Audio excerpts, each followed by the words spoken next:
Hello everyone, नमस्कार। एक बार फिर से स्वागत है आप सभी का लोधा क्लासेस के बीए प्लेटफॉर्म पर।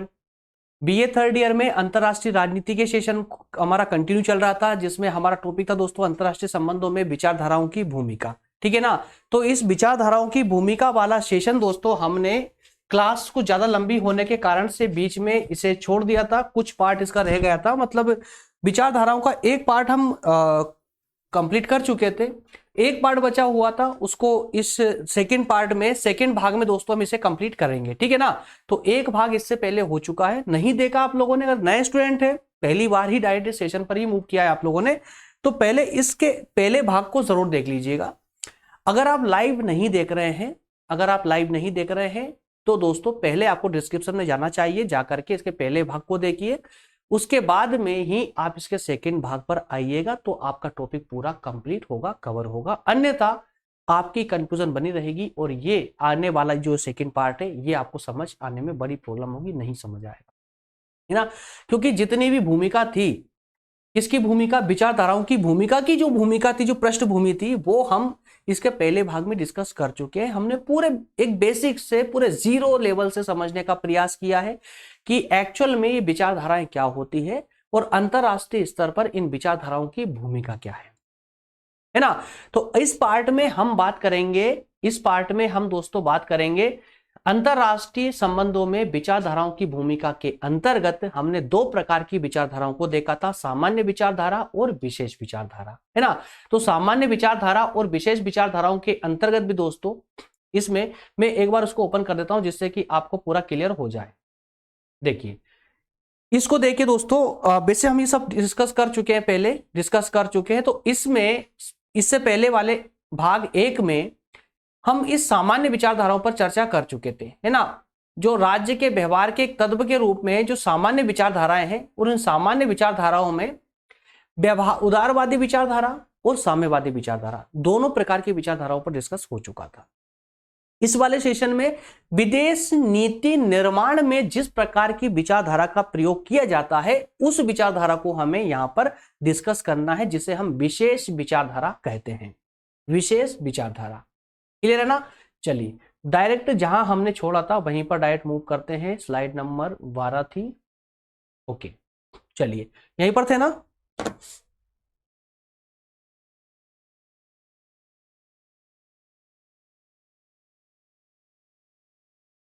यहीं पर थे दोस्तों, यहीं से छोड़ा था हमने लास्ट वाला पार्ट, ठीक है ना। यहां तक डिस्कस हो चुका था। अब इसके आगे की कहानी हम अब स्टार्ट करते हैं।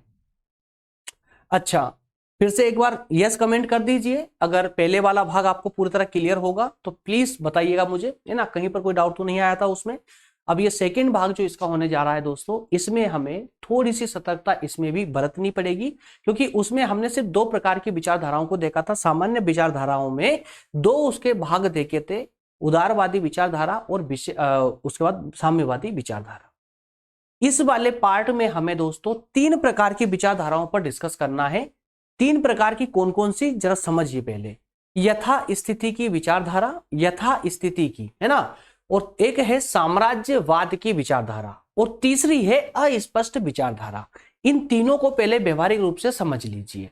यथा स्थिति की विचारधारा एक ऐसे वह विचारधारा होती है, यथा स्थिति की विचारधारा वह विचारधारा होती है जिसका प्रयोग उन राष्ट्रों के द्वारा किया जाता है जिनकी स्थिति जो है वर्तमान समय में एक अच्छी बनी हुई है, कहें कि विश्व स्तर पर संपन्नशाली उनकी स्थिति बनी हुई है। जो उनकी स्थिति है वो शक्तिशाली स्थिति बनी हुई है, और वो राष्ट्र चाहते हैं कि उनकी स्थिति यथा स्थिति के रूप में, मतलब कि इसी प्रकार से आगे भी बनी रहे। आगे भी देखिए, फिर से समझिए, जिन राष्ट्रों की स्थिति शक्तिशाली बनी हुई है विश्व स्तर पर, तो वो राष्ट्र चाहते हैं कि उनकी ये शक्तिशाली स्थिति इसी प्रकार से आगे भी बनी रहे, तो वो राष्ट्र ही इस यथा स्थिति की विचारधारा का प्रयोग करते हैं, है ना। इसके बाद में दोस्तों साम्राज्यवादी विचारधारा। तो साम्राज्यवादी विचारधारा का प्रयोग कौन से राष्ट्र करते हैं? जो अपने क्षेत्र विस्तार में विश्वास रखते हैं और उस क्षेत्र विस्तार की जो उनकी नीति होती है उस नीति को भी ये अंतरराष्ट्रीय स्तर पर न्यायोचित ठहराने का प्रयास करते हैं और यथा स्थिति की विचारधारा का विरोध करते हैं कि जो वर्तमान में बना हुआ है उसको उखाड़ फेंकने में जो शक्तिशाली बने हुए हैं उन शक्तिशाली राष्ट्रों को हटा करके स्वयं को उस स्थान पर लाने की विचारधारा में ये विश्वास करते हैं। कौन? साम्राज्यवादी विचारधारा वाले। और तीसरे नंबर पर है अस्पष्ट विचारधारा। अस्पष्ट विचारधारा का मतलब यह हुआ, ये अस्पष्ट विचारधाराओं का प्रयोग दुनिया के लगभग सभी राष्ट्रों के द्वारा इसका प्रयोग किया जाता है। दुनिया के लगभग सभी राष्ट्रों के द्वारा इस प्रकार की विचारधारा रखी जाती है, अस्पष्ट विचारधारा। इसका मतलब यह हुआ कि उसके उद्देश्य, उसकी नीति, उसके कार्य वास्तविक रूप से कुछ और है और वो दिखाते कुछ और है। समझे ना? तो उनकी जो विचारधारा है वो स्पष्ट नहीं होती है, अस्पष्ट होती है। आधी अधूरी बात कह करके किसी अपने विरोधी राष्ट्र के कार्यों की या नीतियों की आलोचना कर देना, इसमें कौन सी विचारधारा का इस्तेमाल होता है? अस्पष्ट विचारधारा का। क्योंकि अगर स्पष्ट रूप से अगर वो आलोचना कर देंगे तो वो राष्ट्र उनका विरोधी बन जाएगा, पक्का विरोधी बन जाएगा, उस पर ऑब्जेक्शन उठाएगा, है ना? तो अस्पष्ट रूप से उनकी आलोचना करने के लिए अस्पष्ट विचारधारा का ही प्रयोग किया जाता है। इस प्रकार से 3 प्रकार की विचारधाराएं हैं। तीनों को दोस्तों थोड़े से हम विस्तार से समझेंगे जिससे कि आपको आपके एग्जाम के लिए कुछ बिंदु मिल सके, कुछ शब्द मिल सके। क्लियर है? चलिए पूरी ओपन कर लेते हैं एक बार में ही ताकि पेन लेने में आसानी रहे। और पेन ले लेते हैं दोस्तों। डेटा पीछे आ रहा है, कृपया करके कमेंट करके बस ये मत बोलिएगा कि सर साइड में हो जाया करे, जिससे कि हम नोट डाउन कर लें। अभी आपको कोई नोट डाउन नहीं करना है, अभी सिर्फ लेक्चर पर फोकस करना है, सिर्फ अच्छे से समझना है।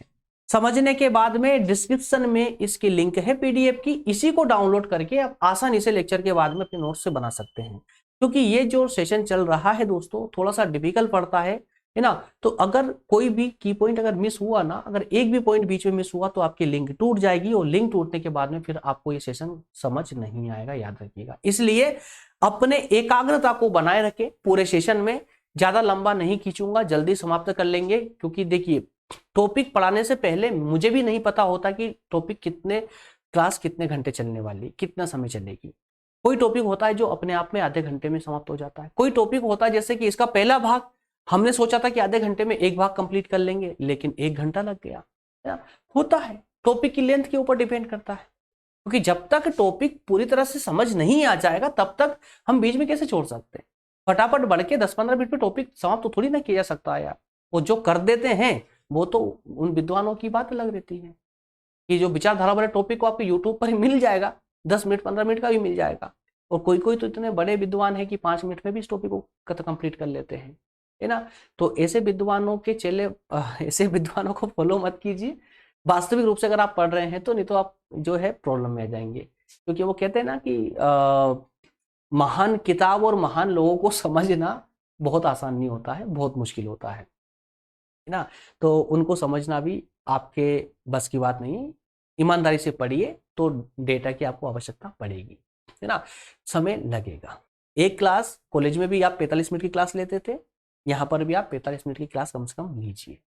चलिए शुरुआत करते हैं दोस्तों यथा स्थिति की विचारधारा की। आपने देखा कि 3 प्रकार की विचारधाराएं हमें बतानी है, 3 प्रकार की विचारधाराओं पर डिस्कस करना है। मैं फिर से रिवीजन करवा रहा हूं आप लोगों का। दोस्तों हमने अभी तक पहले भाग में सामान्य विचारधाराओं पर डिस्कस किया था, जो आपने भली भांति रूप से समझने का प्रयास किया था। और वहां पर आपने देखा था कि जो सामान्य विचारधाराएं होती है वो राष्ट्र के सामान्य व्यवहार को दिखाती है, या सामान्य व्यवहार के अध्ययन के लिए या सामान्य व्यवहार की व्याख्या करने के लिए सामान्य विचारधारा का इस्तेमाल किया जाता है। ठीक है ना? तो अब जो हम बात करने वाले हैं वो विशेष विचारधाराओं की बात करने वाले हैं। तो विशेष विचारधाराओं का प्रयोग प्रत्येक राष्ट्र की अपनी विदेश नीति को बनाने में या उसको संचालित करने में विशेष विचारधारा का प्रयोग किया जाता है। ठीक है ना? तो विशेष विचारधारा का प्रयोग सामान्य व्यवहार में नहीं किया जाएगा, याद रखिएगा। विशेष विचारधारा का प्रयोग विदेश नीति को बनाने या विदेश नीति को संचालित करने में किया जाएगा। क्लियर है ना। और इसी विशेष विचारधाराओं के अंतर्गत 3 प्रकार की विचारधाराएं होती है। उसमें से पहली विचारधारा है यथा स्थिति की विचारधारा, और उसी यथा स्थिति की विचारधारा पर हम यहां डिस्कस कर रहे हैं। इसके तुरंत बाद में दोस्तों हम साम्राज्यवादी विचारधारा देखेंगे और उसके बाद में हम अस्पष्ट विचारधारा देखेंगे। अस्पष्ट विचारधाराओं के अंदर भी कुछ प्रकार की विचारधाराएं हैं, उन पर भी डिस्कस करेंगे। तो इस प्रकार से सेशन थोड़ा सा लंबा हो भी सकता है ना। मैं कोई गारंटी नहीं लेता हूं कि 30 मिनट में ही खत्म कर दूंगा, और हो सकता है ज्यादा डाटा होगा, टॉपिक के अंदर ज्यादा डेटा होगा, ज्यादा समझाने लायक चीजें होगी, तो फिर से इसका एक पार्ट और भी बन सकता है। कोई गारंटी नहीं है। ईमानदारी से पढ़ने आए हो, पढ़िए। क्यों? क्योंकि मैं ईमानदारी से आप लोगों को पढ़ाने के लिए आया हूं। पढ़िए पूरी ईमानदारी से, पूरे विस्तार से। टॉपिक की जब तक आपको समग्र समझ नहीं होगी, टॉपिक आपका कंप्लीट नहीं होगा।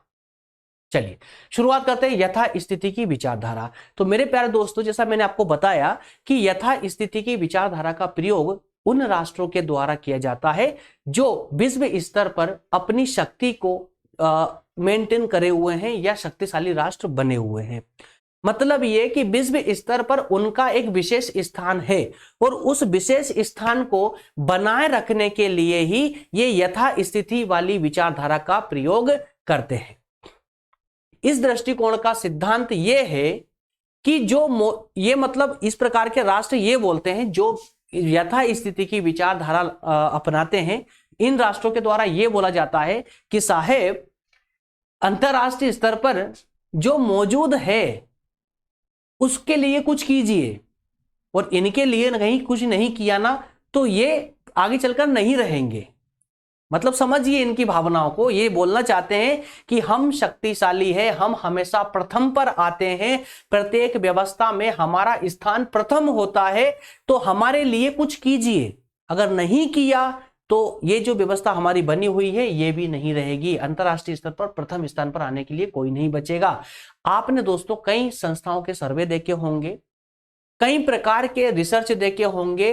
हमेशा से हर एक सर्वे में आपको 4 देशों में से एक देश का नाम सबसे प्रथम पर देखने को मिल जाएगा। स्विट्जरलैंड, डेनमार्क, नॉर्वे और स्वीडन। ये 4 देश ऐसे हैं जो प्रत्येक सर्वे में टॉप पर ही होते हैं, पूरे विश्व में टॉप पर होते हैं।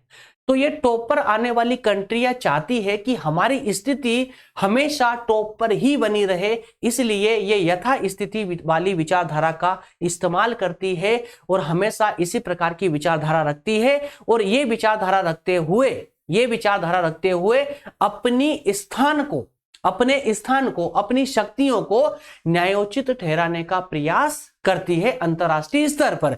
और इस सारी विचारधारा में, इस विचारधारा के इसी क्रम में यह विचारधारा साम्राज्यवादी विचारधारा का कट्टर विरोध करती है, पुरजोर विरोध करती है। अब आपके मन में सवाल आ रहा होगा कि यथास्थिति वाली विचारधारा रखने वाले राष्ट्र साम्राज्यवादी विचारधारा का विरोध क्यों करते हैं? भाई साम्राज्य ये तो पहले से टॉप पे है ना, ये किसी विचारधारा का विरोध क्यों कर रहे हैं?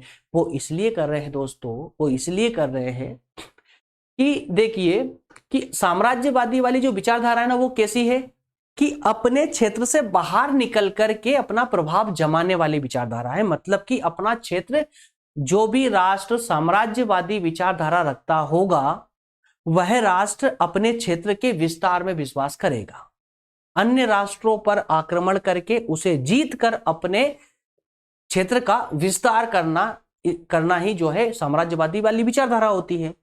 तो ये जो साम्राज्यवादी विचारधारा होती है, ये विचारधारा यथास्थिति वाली विचारधारा को उखाड़कर फेंकना चाहती है। इसी कारण से यथास्थिति वाली विचारधारा वाले देश अपनी इस विचारधारा के माध्यम से साम्राज्यवादी विचारधारा का विरोध करते हैं। क्लियर है?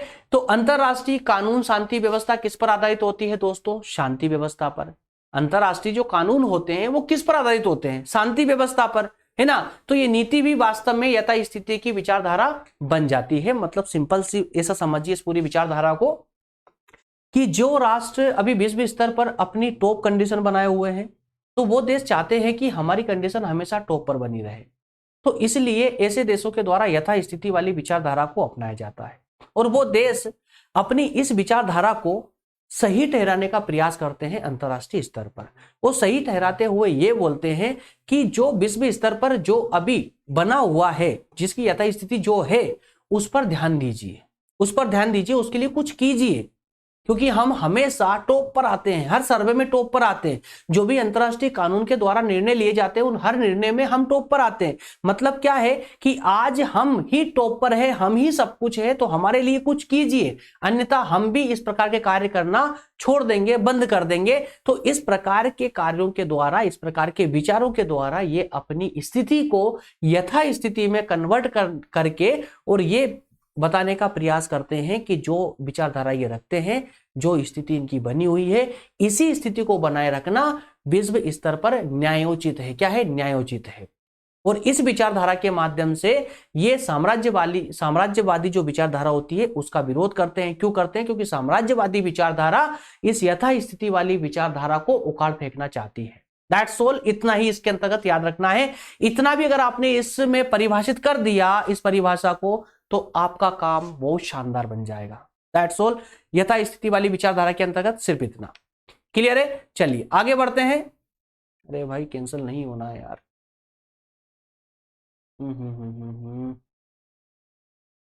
ओके,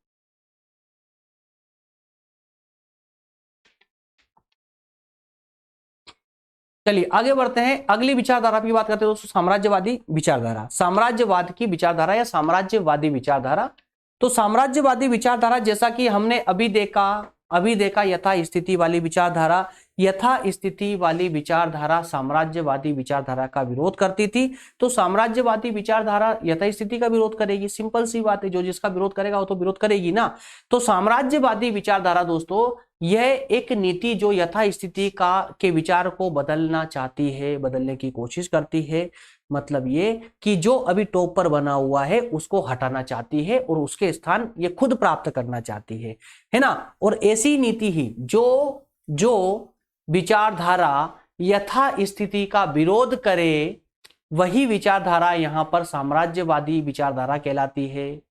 ठीक है, साम्राज्यवाद की नीति को मौजूदा व्यवस्था को बदलने के लिए हमेशा औचित्य की आवश्यकता पड़ती है और इस नीति को यह साबित करना होता है कि जिस प्रकार की विचारधारा साम्राज्यवादी देश रखते हैं वह सही है या यथा स्थिति की आवश्यकता नहीं है। और सिंपल शब्दों में से समझिए दोस्तों कि जो देश साम्राज्यवादी विचारधारा रखते हैं वो यथा स्थिति वाली विचारधारा का विरोध करते हैं और वो अंतरराष्ट्रीय स्तर पर यह साबित करने का प्रयास करते हैं कि जो विचारधारा उनके पास है, कौन सी? साम्राज्यवादी, वही सही है।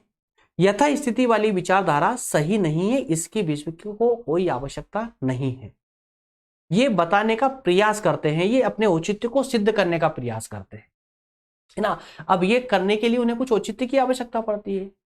ठीक है, बिना बात के, बिना औचित्य के, बिना किसी एक ठोस प्रमाण के ये कैसे साबित कर पाएंगे, है ना। तो इन्हें साबित करना होता है कि जो यथा स्थिति बनी हुई है विश्व की, इसकी हमें कोई आवश्यकता नहीं है। क्लियर है? चलिए, तो ये अपने विचारों को नैतिक और प्राकृतिक, समझिएगा कौन सा कानून? नैतिक और प्राकृतिक कानून पर आधारित करते हैं, यानी कि कानून जैसा होना चाहिए, है ना। साम्राज्यवाद की विचारधारा का उपयोग एक राष्ट्र द्वारा आर्थिक, सामरिक और राजनीतिक लाभ के लिए अपनी सीमाओं से परे अपने राष्ट्रीय शक्ति का विस्तार करने की, अपनी नीति को सही ठहराने के लिए किया जाता है। अब इसमें कोई डाउट नहीं होना चाहिए। साम्राज्यवादी विचारधारा मतलब सिंपल है यार दोस्तों। देखिए, जो हालांकि इस प्रकार की विचारधारा आज बहुत कम देखने को मिलती, ज्यादा मिलती नहीं है, क्योंकि अब साम्राज्यवाद लगभग समाप्त हो चुका है ना। सब लोकतंत्र चारों तरफ, पूरे विश्व में चारों तरफ लोकतंत्र ही लोकतंत्र छाया हुआ है। या फिर साम्यवाद मिलेगा आपको। तो ये एक ऐसी विचारधारा है दोस्तों कि जिन देशों की जो देश साम्राज्यवादी देश है, या जिन देशों की शासन व्यवस्था साम्राज्यवादी है, ऐसे देश ही साम्राज्यवादी विचारधारा रखते हैं। और ये अंतरराष्ट्रीय स्तर पर, मतलब कि जब अंतरराष्ट्रीय कानूनों की बात होती है अंतरराष्ट्रीय संगठनों में, तो वहां पर ये अपने आप के जो कार्य है या नीतियां हैं उनको उचित ठहराने का प्रयास करते हैं और बताने का प्रयास करते हैं कि जो यथा स्थिति बनी हुई है, जो आज वर्तमान जो स्थिति है उसकी हमें आवश्यकता नहीं है, बल्कि इसको बदलना चाहिए, इसको बदलना चाहिए। और इसी बदलने के प्रक्रम में ही ये नैतिक और प्राकृतिक कानून की बात करते हैं, नैतिक और प्राकृतिक कानून की बात करते हैं और बताते हैं कि उनके जो कार्य हैं, उनकी जो नीतियां हैं, वो नैतिक कानून पर आधारित है, वो प्राकृतिक कानून पर आधारित है। और ये इस प्रकार के साम्राज्यवादी देश या साम्राज्यवादी विचारधारा रखने वाले राष्ट्र हमेशा अपनी सीमाओं के विस्तार पर विश्वास करते हैं, ठीक है ना। तो सीमा के विस्तार वाली नीतियों को ही ये अपनाते हैं। क्लियर है। चलिए इसके आगे की कहानी दोस्तों, दो विचारधारा हमारी क्लियर हो चुकी है। अब हम बात करेंगे अस्पष्ट विचारधाराओं की या साम्राज्यवाद विरोधी विचारधाराओं की। तो यहां पर एक छोटी सी समझ और बना लीजिए कि साम्राज्यवादी विचारधाराओं की बाकी दोनों विचारधाराएं विरोध करती। कौन कौन सी दोनों बार? हमने विशेष विचारधाराओं में 3 विचारधाराओं को देखा है। पहली विचारधारा कौन सी थी मेरे प्यारे दोस्तों? तो पहली जो विचारधारा थी है ना, यथास्थिति वाली, वो भी साम्राज्यवादी विचारधारा का विरोध करती है। वहीं जो अस्पष्ट विचारधारा जो हम अब देख रहे हैं, ये विचारधारा भी साम्राज्यवादी विचारधारा का स्पष्ट रूप से विरोध करती है, ठीक है ना। तो अब यहाँ पर अस्पष्ट विचारधारा मतलब इसका मतलब ये होता है कि वो विचारधाराएं जिन्हें प्रत्येक राष्ट्र के द्वारा अपनाया जाता है, इनका इस्तेमाल किया जाता है ना, किसी अपने विरोधी राष्ट्र के कार्यों और नीतियों की आलोचना करने के लिए। और लगभग प्रत्येक राष्ट्र के द्वारा इस विचारधारा को अपनाया जाता है ना। तो अपने लक्ष्यों को प्राप्त करने के लिए कई राष्ट्र ऐसी विचारधाराओं का उपयोग करते हैं जो काफी अस्पष्ट है, एकदम स्पष्ट नहीं होना चाहिए, लेकिन ये अपने दिमाग में इस तरह की विचारधारा रखते हैं। मतलब ये कि उनको पता है कि वो क्या कार्य कर रहे हैं। मतलब किसी की अगर आलोचना करनी है, किसी राष्ट्र के, अपने विरोधी राष्ट्र के कार्यों की आलोचना करनी है, तो वो अस्पष्ट रूप से करेंगे, स्पष्ट रूप से नहीं करेंगे, लेकिन उनके दिमाग में उन्हें पता है कि वो क्या बोलना चाहते हैं, है ना। और अस्पष्ट रूप से दुनिया को संकेत देते हैं उनकी आलोचना करते हुए, और बाकी सुनने वाले लोग भी स्पष्ट हो जाते, समझ जाते हैं, लेकिन सामने वाला राष्ट्र उस पर क्लेम ना कर पाए, इसके लिए वो स्पष्टतः उसकी आलोचना नहीं करेगा। क्लियर है। और इन अस्पष्ट विचारधाराओं के माध्यम से ये राष्ट्र अपने जो उद्देश्य होते हैं उनको सुरक्षित रखने का भी प्रयास करते हैं, ठीक है ना। तो इन विचारधाराओं को लोकप्रिय रूप से साम्राज्यवादी विचारधाराओं के रूप में माना जाता है, क्योंकि ये सभी अपने विरोधियों के कार्यों की, साम्राज्यवादी कार्यों की निंदा करते हैं। आई होप क्लियर होगा। अब दोस्तों ये अस्पष्ट विचारधाराएं जो है, जो राष्ट्र अस्पष्ट विचारधाराएं अपनाते हैं, इनकी में भी 3 प्रकार की अस्पष्ट विचारधाराएं होती है। एक होती है राष्ट्रीय आत्मनिर्णय की विचारधारा, दूसरी संयुक्त राष्ट्र वाली विचारधारा और तीसरी शांति वाली विचारधारा। तो 3 प्रकार की विचारधारा है। राष्ट्रीय आत्मनिर्णय मतलब कि राष्ट्र की स्वयं की विचारधारा, अस्पष्ट विचारधारा। एक विचारधारा वो होगी जो संयुक्त राष्ट्र संघ अपनाता है, और एक होगी जो शांति व्यवस्था के द्वारा अपनाई जाती है। तो 3 प्रकार की अस्पष्ट विचारधारा है। तीनों पर एक एक करके डिस्कस कर लेते हैं, सेशन हमारा यहीं पर समाप्त हो जाएगा, ठीक है ना। राष्ट्रीय आत्मनिर्णय की विचारधारा, तो ये विचारधारा क्या होती है, जरा इसको एक बार रीड आउट कीजिए, कंप्लीटली समझ आ जाएगी।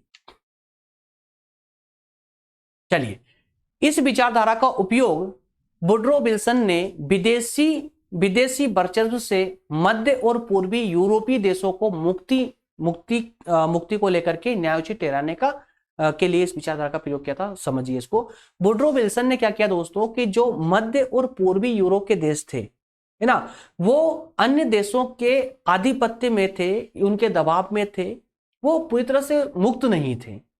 तो उनकी मुक्ति को उन्होंने अंतरराष्ट्रीय स्तर पर आत्मनिर्णय की विचारधारा का प्रयोग करते हुए न्यायोचित ठहराने का प्रयास किया था। इसने वुड्रो विल्सन ने कहा कि साहब, जो मध्य और पूर्वी यूरोप के जो देश है, इनको मुक्त किया जाना चाहिए। इनकी मुक्ति अंतरराष्ट्रीय स्तर के लिए बहुत आवश्यक है, अंतरराष्ट्रीय संबंधों के लिए बहुत आवश्यक है, और इनकी मुक्ति न्यायोचित है।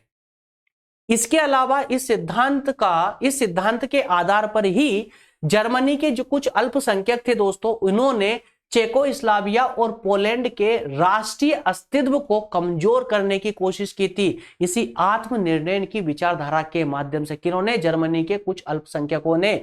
इसके अलावा बाद में इस विचारधारा का उपयोग हिटलर के द्वारा भी किया गया था क्षेत्र के विस्तार करने के लिए, क्षेत्रीय विस्तार करने के लिए, ठीक है ना। और लास्ट में दोस्तों एक घटना घटी थी जो सबसे आखिरी की थी, जो लेटेस्ट मानी जाती है, क्योंकि जो आखिरी बार हुई है वही लेटेस्ट होगी ना, है ना, नई घटना होगी। तो दोस्तों जातीय आत्मनिर्णय के बात पर, अभी राष्ट्रीय आत्मनिर्णय की बात नहीं कर रहे हम, एक राष्ट्र में एक जाति विशेष के आत्मनिर्णय के माध्यम से सोवियत संघ का विघटन हुआ, चेकोस्लोवाकिया का विघटन हुआ, युगोस्लाविया का विघटन हुआ, इन बड़े बड़े राष्ट्रों का विघटन जो हुआ दोस्तों वो जातीय आत्मनिर्णय के माध्यम से हुआ है ना। तो हम यहां पर ये कह सकते हैं कि जातीय आत्मनिर्णय ने राष्ट्रीय आत्मनिर्णय में हस्तक्षेप करके सोवियत संघ, चेकोस्लोवाकिया और युगोस्लाविया इन तीनों राष्ट्रों का तक विघटन कर दिया था। तो इस आधार पर हम कह सकते हैं कि कुछ राष्ट्रों के द्वारा आत्मनिर्णय की विचारधारा का प्रयोग करते हुए अपने जो राष्ट्रीय हित होते हैं उनको सुरक्षित रखने का प्रयास किया जाता है। कहां पर? अंतरराष्ट्रीय संबंधों के तहत या अंतरराष्ट्रीय स्तर पर। क्लियर यहां तक का ना?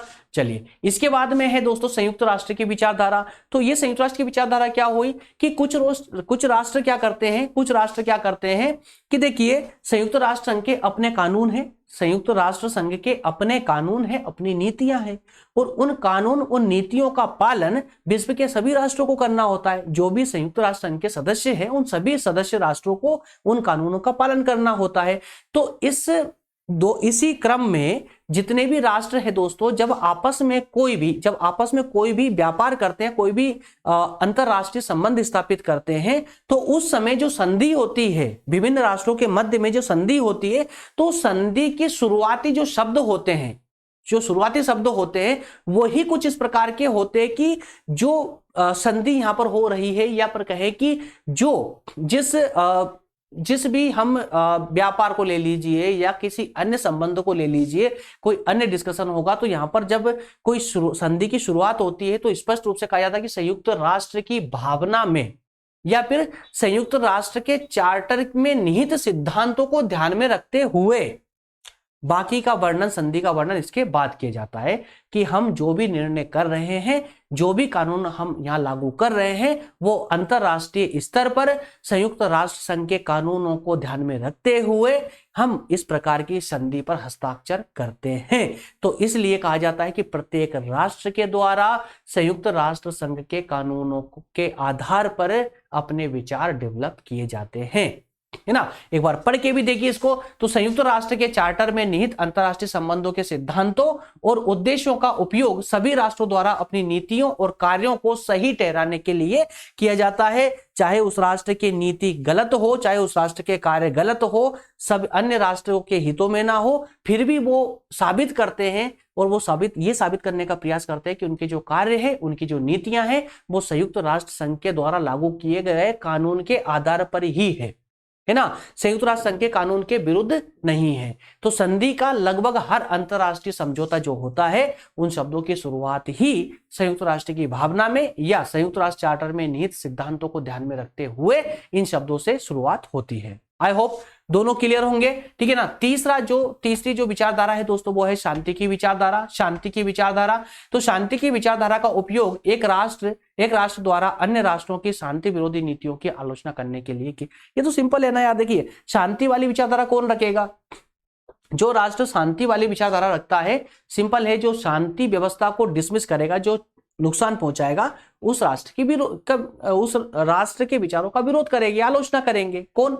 शांति व्यवस्था रखने वाले, शांति व्यवस्था स्थापित करने वाले जो राष्ट्र है, वो उन राष्ट्रों के कार्यों की या नीतियों की आलोचना करेंगे जो राष्ट्र शांति व्यवस्था को भंग करने का प्रयास करते हैं, है ना। और चूंकि वर्तमान में जिस प्रकार से युद्ध का माहौल बना हुआ है, जिससे जनता भयभीत है, और जनता इस युद्ध को आज प्रत्येक व्यक्ति इस युद्ध के विनाश को देखते हुए और अपने मस्तिष्क में समझते हुए आज पूरे विश्व का प्रत्येक व्यक्ति युद्ध को घृणित नजर से देखता है, घृणित नजर से, है ना। तो घृणित नजर से देखता है, युद्ध संबंधी विचारों को घृणित मानते भी हैं और युद्ध के इस भय से अंतरराष्ट्रीय संबंधों में शांति के प्रति प्रेम को प्रत्यक्ष रूप से समर्थन दिया जाता है। मतलब ये कि संपूर्ण विश्व में शांति व्यवस्था रखने वाले राष्ट्रों का संपूर्ण रूप से समर्थन किया जाता है। इसलिए राष्ट्र हमेशा शांति की बात करते हैं और अपनी नीतियों को शांति के उद्देश्य वाली नीतियों के रूप में उचित ठहराने का प्रयास करते हैं। ठीक है ना। चलिए लास्ट बचा हमारा निष्कर्ष। तो निष्कर्ष था दोस्तों, हम कह सकते हैं संक्षिप्त में कह सकते हैं कि विचारधारा अंतरराष्ट्रीय संबंधों में महत्वपूर्ण भूमिका निभाती है। चाहे विचारधारा कोई सी भी हो, अलग अलग राष्ट्रों की अलग अलग विचारधाराएं हो सकती है। इसका उपयोग एक राष्ट्र द्वारा अपनी स्वयं की नीतियों को सही ठहराने के लिए किया जाता है, जिससे वो अन्य राष्ट्रों विशेष रूप से विरोधियों की नीतियों की आलोचना करने के लिए विचारधाराओं द्वारा राष्ट्र अपने वास्तविक इरादों को छिपाने का प्रयास करते हैं। वास्तविक उसके इच्छाएं क्या है, उसके उद्देश्य क्या है, उसको प्रकट ना करते हुए, बल्कि वो अपने उन इरादों को प्रकट करता है जो वो अंतरराष्ट्रीय स्तर पर न्यायोचित ठहराने का प्रयास करता है ना। तो अंतरराष्ट्रीय संबंधों में विचारधाराएं सहयोग और संघर्ष दोनों का स्रोत है। समान विचारधारा वाले राष्ट्र एक दूसरे के सहयोग की स्थिति में रहते हैं। इसके अपोजिट में देखिए, इसके अपोजिट में जिन राष्ट्रों के बीच में वैचारिक मतभेद होते हैं उनमें तनाव के स्रोत के रूप में भी विचारधाराएं काम करती है। मतलब विचारधारा नकारात्मक भी हो सकती है, विचारधारा सकारात्मक भी हो सकती है। दोनों भूमिकाओं का निर्वहन विचारधाराओं के माध्यम से किया जा सकता है अंतरराष्ट्रीय स्तर पर। ठीक है ना। तो जिन राष्ट्रों के उद्देश्य एक समान है, वो राष्ट्र इन विचारधाराओं के माध्यम से एक दूसरे के सहयोगी का कार्य करेंगे, और जिन राष्ट्रों के विचारों में मतभेद है, उनके विचार आपस में एक दूसरे से टकराएंगे और एक दूसरे की आलोचना करने के लिए उपयोग होंगे ये विचार। ठीक है। इस प्रकार से दोस्तों हमारा सेशन ये सेकंड पार्ट में ही कंप्लीट हो जाता है। ठीक है ना। थर्ड पार्ट की हमें आवश्यकता नहीं पड़ी। और अगला जो सेशन होगा अंतरराष्ट्रीय राजनीति को लेकर के, उसमें हम बात करेंगे राष्ट्रीय हित की। राष्ट्रीय हित पर भी पूरे डिटेल में विस्तार से चर्चा होगी। मिलेंगे नेक्स्ट सेशन में दोस्तों। थैंक यू, धन्यवाद।